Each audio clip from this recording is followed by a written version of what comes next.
ലാലേട്ടനെ നായകനാക്കി പൃഥ്വിരാജ് സുകുമാരൻ സംവിധാനം ചെയ്ത സിനിമയാണല്ലോ എൽ 2 എമ്പുരാൻ. സിനിമയുടെ ഫസ്റ്റ് ഡേ കളക്ഷൻ ഏതറ്റം വരെ പോകുമെന്നാണല്ലോ നമ്മൾ നോക്കുന്നത്. കേരളത്തിൽ ഫസ്റ്റ് ഡേ വേൾഡ് വൈഡ് ഏറ്റവും കൂടുതൽ കളക്ഷൻ കിട്ടിയ സിനിമ ലാലേട്ടൻ്റെ തന്നെ ഒരു സിനിമയായ മരക്കാർ അറബിക്കടലിൻ്റെ സിംഹം എന്ന മൂവിയാണല്ലോ.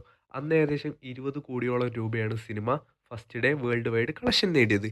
കഴിഞ്ഞ വർഷം ഇതേപോലെ ആടുജീവിതം എന്ന സിനിമ ഒരു നോമ്പുകാലത്ത് വന്ന സിനിമയാണല്ലോ. സിനിമയും അക്കാലത്ത് 16 കോടിയോളം രൂപ കളക്ഷൻ നേടിയിരുന്നു. അപ്പോൾ ലാലേട്ടൻ്റെ സിനിമയായ L2 എമ്പുരാൻ്റെ കളക്ഷൻ ഏതറ്റം വരെ പോകുമെന്ന് നമുക്ക് നോക്കാം. അപ്പോൾ 20 കോടിയും 25 കോടിയും എല്ലാം സിനിമയുടെ ഇപ്പോഴത്തെ ഒരു ട്രെൻഡ് വെച്ച് നോക്കുമ്പോൾ നിസ്സാരമായിട്ട് മറികടക്കാം. സിനിമ ഏകദേശം 30-35 കോടിയോളം രൂപ ഫസ്റ്റ് ഡേ വേൾഡ് വൈഡ് നേടുമെന്നാണ് നമ്മുടെ ഒരു പ്രഡിക്ഷൻ. അതിനേക്കാളും മുകളിലേക്ക് പോയാൽ അത്ഭുതപ്പെടേണ്ട ആവശ്യമില്ല. സിനിമയുടെ ആ റേഞ്ച് ഏത് ലെവലിലാണ് എന്ന് എല്ലാവർക്കും അറിയുന്നതാണല്ലോ. എമ്പുരാൻ സിനിമയുടെ ട്രെയിലർ ലോഞ്ചിങ്ങിന്റെ അപ്ഡേറ്റ് ഇപ്പോൾ വന്നിരിക്കുകയാണല്ലോ. 20-ാം തീയതി നാളെ 1/8-നാണല്ലോ സിനിമയുടെ ട്രെയിലർ ലോഞ്ച് ചെയ്യുന്നത്.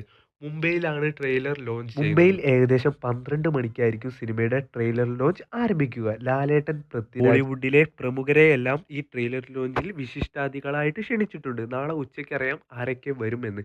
ട്രെയിലറിന് ഏകദേശം 4 മിനിറ്റിൻ്റെ അടുത്ത് ഡ്യൂറേഷൻ ഉള്ള കാര്യം എല്ലാവർക്കും അറിയുന്നതാണല്ലോ. കാത്തിരിക്കാം L2 എമ്പുരാൻ്റെ ആവേശകരമായ ട്രെയിലറിന് വേണ്ടി നാളെ.